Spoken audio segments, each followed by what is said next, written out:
Nagbabalot naman ng makapal na abo mula po sa Bulkang Canlaon ang mga bubong sa Canlaon City, Negros Oriental. Bumuhos nga po ang ulan kaya nagbistulang putik ang abong nagbagsakan sa lugar. Sa lawak po ng ibinugang abo, umabot sa Cebu ang ashfall. Nag-ikot po ang mga emergency responder para magbabala at payuhan ng mga residente na iwasan munang lumabas ng kanilang tahanan.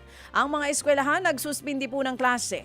Ayon sa Environment Management Bureau o EMB, maaaring magdulot ang ashfall ng komplikasyon sa paghinga, lalo na po sa mga may hika, allergy at iba pang sakit sa baga.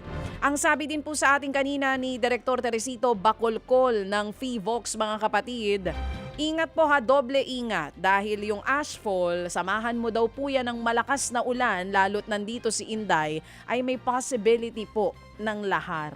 So, antabay po kayo, lagi kayong tumutok po sa balita at makinig po sa sinasabi ng inyong lokal na pamahalaan. Pag sinabi pong evacuate, pag sinabi pong mag-face mask, sundin po natin yung mga utos. Ito po yung safety precautions po ng lahat, especially po dyan sa may Negros, lalo na rin po dun sa ibang areas na inabot nga po nitong ashfall. Sa iba pang balita, pinagmulta at kinasuhan po ang mga residenteng nahuling nagtatapon ng basura sa isang sapa sa Cebu City. Yun, huli at kulong. Patay kayo dyan. Kumalat sa social media ang video ng ilang residente na walang habas na binubuhos. Naku naman. Binubuhos po na parang wala lang ang sako-sako pong basura sa sapa. Ayon sa LGU, natukoy nila ang mga nakuhanan sa video na nagtatapon, tinikitan at kinasuhan po ang mga ito.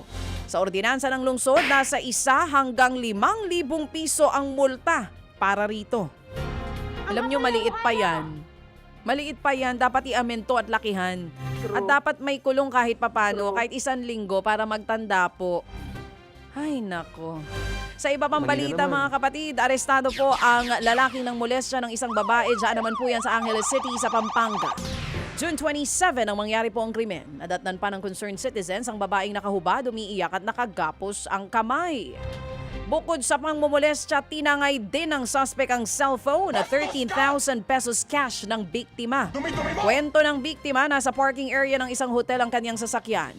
Pagbukas niya ng kotse, bigla daw po siyang nilapitan na lamang ng suspect at tinutukan ng baril at pilit na pinasakay sa loob po ng sasakyan.